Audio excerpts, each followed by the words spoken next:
welcome to Movie Review Mom. I'm the mom and I do the movie reviews. And if you love movies like I do, I think you're going to love my YouTube channel. My goal is to give you the heads up on filmmaking quality and content so that you can make the best decision for you and your family as to whether or not you want to spend time and money watching a specific film.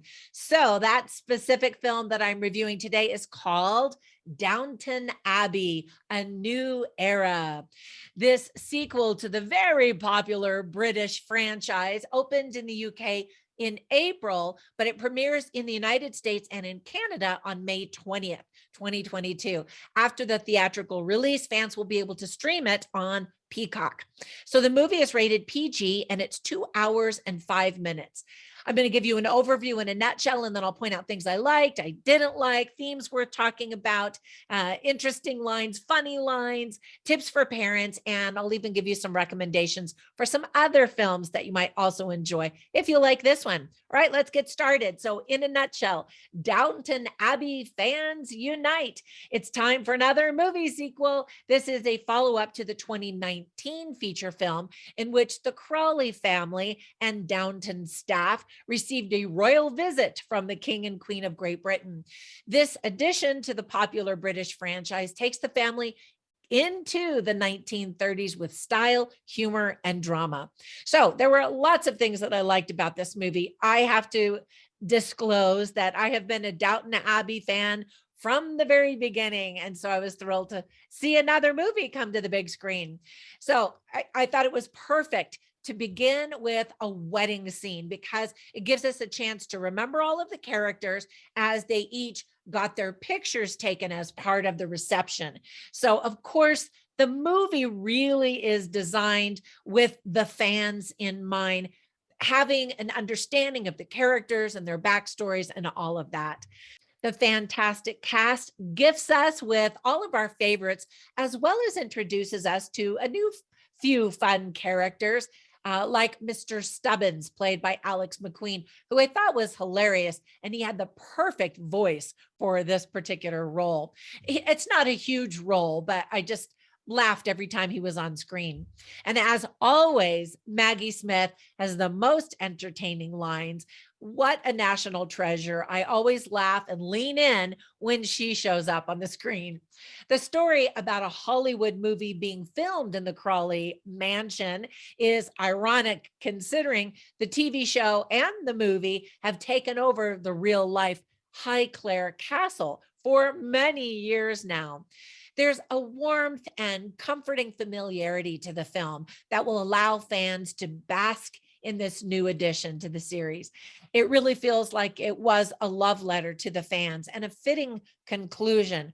There is, of course, however, talk that there will be a trilogy. So I want to know, are you up for that? Do you want more Downton Abbey? Comment down below. I liked this movie if it is a conclusion. It felt like that. However, in a few years when they decide to, get the cash cow going again, they may put out another one. I don't know. We'll see. So I'd be up for more, but if this is the conclusion, I felt satisfied. And there is satisfying closure for many of the characters. Fun fact number one, director Simon Curtis is married to Elizabeth McGovern in real life. Fun fact number two, also involving marriage. In one of the scenes, Lady Bagshaw and Mr. Carson are mistaken for a married couple. They're in a store and somebody says, oh, thank you, come back, you and your wife, or whatever it was that he said.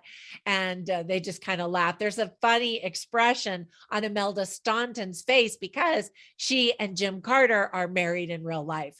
Fun fact number three, the 8 bells that we hear ringing in the church in the wedding scene were actually added in the soundtrack because the real bells in the tower are so old, as in hundreds of years old, and therefore unsafe to ring. So that's one of the things that people love about the location is we're really in England and we get to see all of this old stuff brought to life. And I love that. We get to also travel to the south of France in this movie with some of the Crawley family members. There's a side story about a mystery involving Violet Grantham. And I think any story involving Violet Grantham is always entertaining. Some people think that the side story is unnecessary, but it gives some of the characters something to do, and it adds a little bit more a few more layers to the Violet that we think that we know and definitely love. There are quite a few touching moments in the story, and I admit it, I cried a few tears.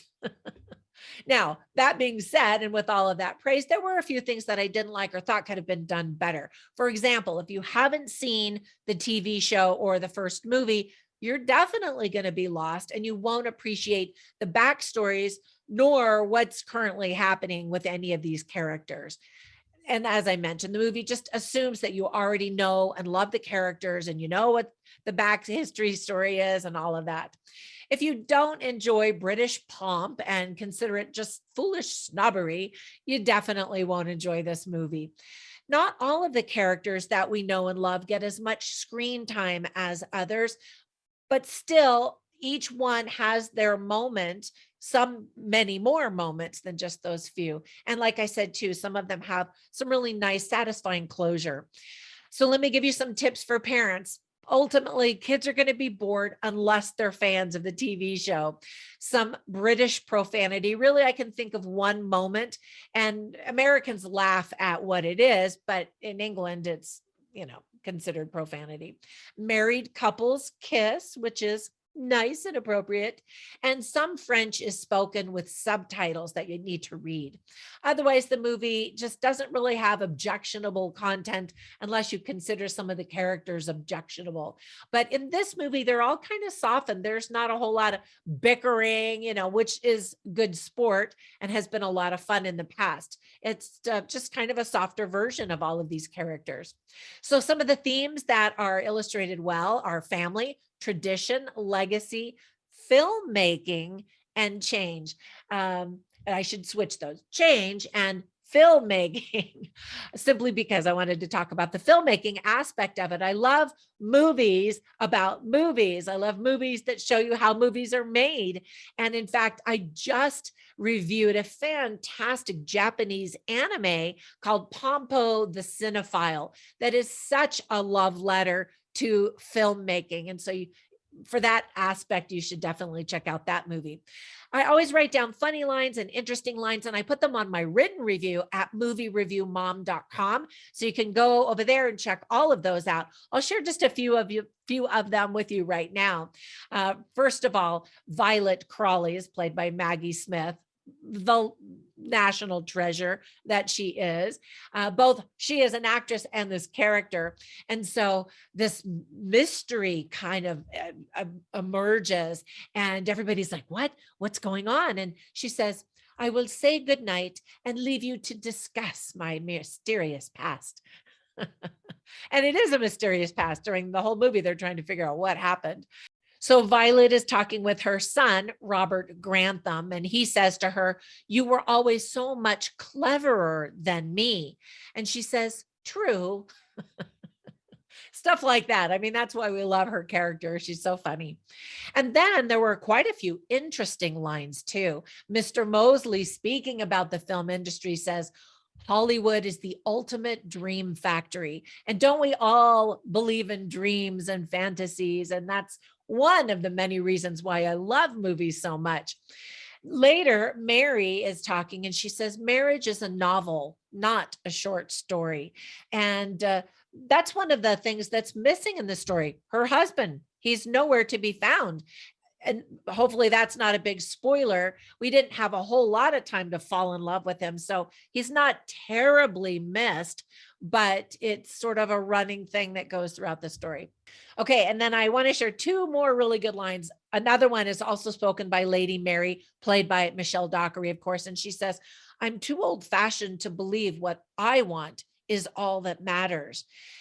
And I loved that line. And I thought that that line also spoke well to the family, that there's a sense of duty and responsibility that we just don't see in the world anymore. It's all about me, and my happiness and, all of that. And so I love that element of the story and of this family in general. And then Violet Crowley, I think, summarizes the theme of the whole franchise, really. She says, that's life, getting through the unexpected. And again, I thought that that was a really great tribute to this family's legacy and all of the lessons that they've taught us over the years. Obviously, I really enjoyed this movie and I'm a fan. So, of course, no big surprise, my movie review mom grade is an A. So, there were two movies that I instantly thought of as I was watching this. Of course, if you haven't seen the very first Downton Abbey, you should see that, but you really should watch the whole TV series if you like this kind of thing and if you haven't seen it already. But two other movies that I really enjoyed that you will too, you may or may not have seen them. One is Pride and Prejudice.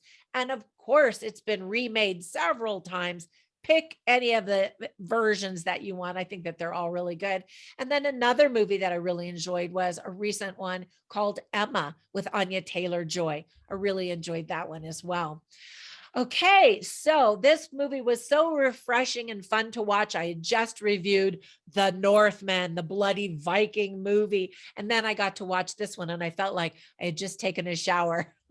Don't get me wrong. I have a nephew who's totally into Vikings and he had a Viking wedding. And so we all dressed up like Vikings, but the happy, clean kind. Anyway, check out that movie review if you're intrigued by that movie at all. All right. Thank you so much for supporting my videos, for watching them and liking them. That always really helps. And letting all of your friends know, come on over here and I'll give you the full scoop on films without spoilers. That's a big thing too. All right. Have a fantastic day and I'll catch you in the next one. Bye for now.